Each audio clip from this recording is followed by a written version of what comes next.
Okay, so last time we spoke about cutting more weight out. We have now cut more weight out.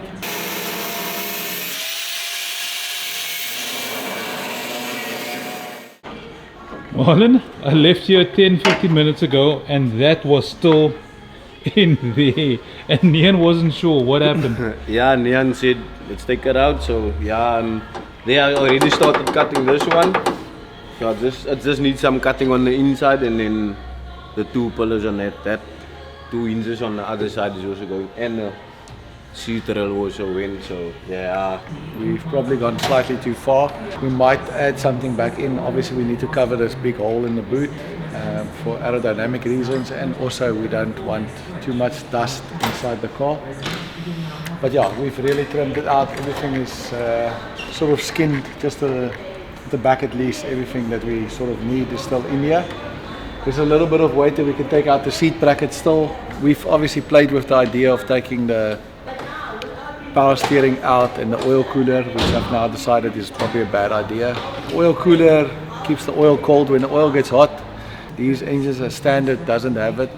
Running the car is flat out for a long time. Obviously the pistons are cooled with the oil, and yeah, there's obviously a lot of blow by on the engine that runs flat out. So there's a lot of temperature in the sump, so that's why the oil cooler is there, and it's probably not a good idea to take it off. Power steering also, we had considered it a few times, but the reality is we don't want to spoil the driving pleasure of the car, and to be fighting with the steering wheel, probably not worth the wait. We've ordered the glass fiber doors and skins, which will probably start being fitted next week.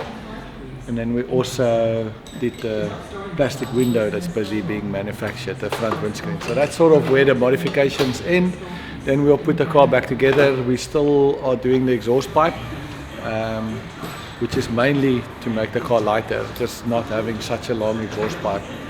And also the dual system, the dual 63 system running from the front to the back is probably heavier than the single 76. So yeah, that's where we're at, putting the car back together. Like I said, 3 weeks time there's the next race.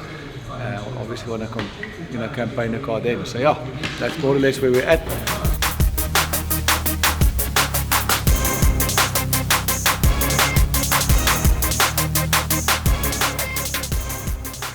Just took out the poly bushes out of the trailing arms. Standard, it has a big rubber bush which are always worn. Obviously a lot of guys go through a lot of effort to put poly bushes in, which isn't wrong, but I've seen different levels of quality poly bushes. That's obviously done for debate, but yeah, I don't like the poly bushes for hardcore racing. We just removed the poly bushes that I had in. I had to heat it up a bit to get it out. Our solution for this is making these sandwich plates that my friend Marco makes up for us, that captures this bush. And in fact this bush is a very common bush. It's actually this top bush on the low control arm. So the bush is relatively inexpensive. We just buy the highest quality one that they usually have in the spare shop.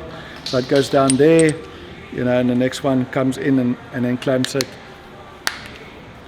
And then, we put it in there. So really, it's not the hardest thing in the world to make, but it makes for lots of accuracy, and the nice thing about this is it's got a rubber boot. So, it's protected from the weather and the elements and stuff. And yeah, this is what we do. I use it on all the cars, the turbo cars, everything, and it's relatively speaking inexpensive. The biggest thing with this actually is the labor to change it out. When it's still got the standard bushes, you actually have to take the trailing arm out and put it in the press, or yeah, we haven't made like a press that we can press it out on the car. So yeah, that's what we're doing, and that's what I'm busy with.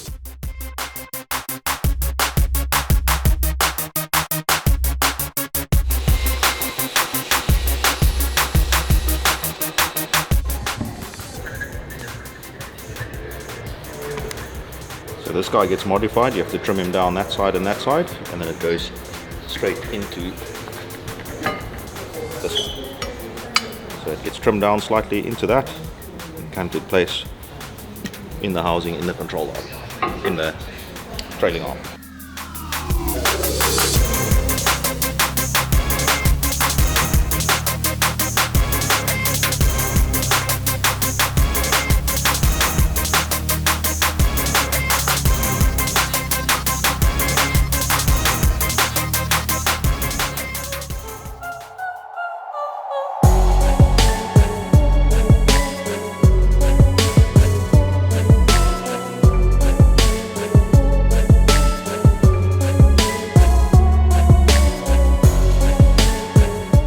weight reduction, bro.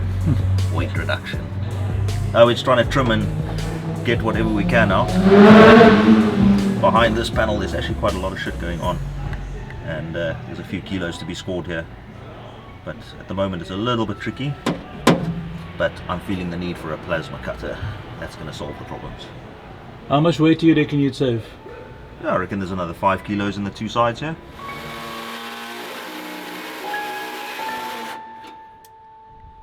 Okay, you guys will notice the E36 is gone. It's gone to James to fit the glass fiber doors, the glass fiber sheets in the back. Also spray the inside where we've cut everything out, and yeah, obviously we're hoping to make it as light as possible. Gazi finished up on the Nissan 350Z of Brett's. Marlon's just finishing off there, and in the meanwhile I've put Gazi on the Nova for something really interesting. Caleb is busy in the Toyota Yaris with the roll cage he's fitting to the car. It's mostly mocked up. He's done some of the final welding, and obviously we need to fit most of the plastics back in the car to make sure it's nice and neat. And he's also getting ready for his Duca Bride this weekend. Some of the stuff is welded in final. Obviously he's building the roll cage in the car. It's not a bolting cage. He's welding little odds and ends in. And some of the stuff is just fit for length. Currently he is dummy assembling the seat just to see where the roll cage needs to end and start. So yeah, as soon as that's done, he'll probably start welding it in final and then spray and then put back together. The big exciting job in the workshop currently is Dawie's Nova. We've broken the car in half, pulled the gearbox out. It's always cool when you take these sports prototype cars apart. You can see how low the crankshaft is to the ground.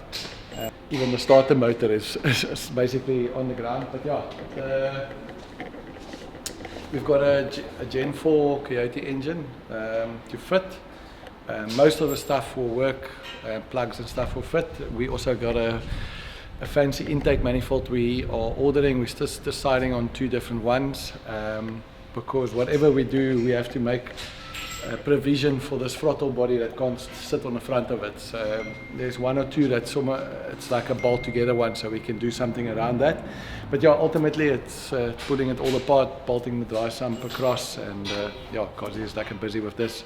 Connor's Ligier, there's also a very, very fancy K24 coming from England, so that should also arrive later this week. Stay tuned for the next 2 episodes to see where these 2 builds end up.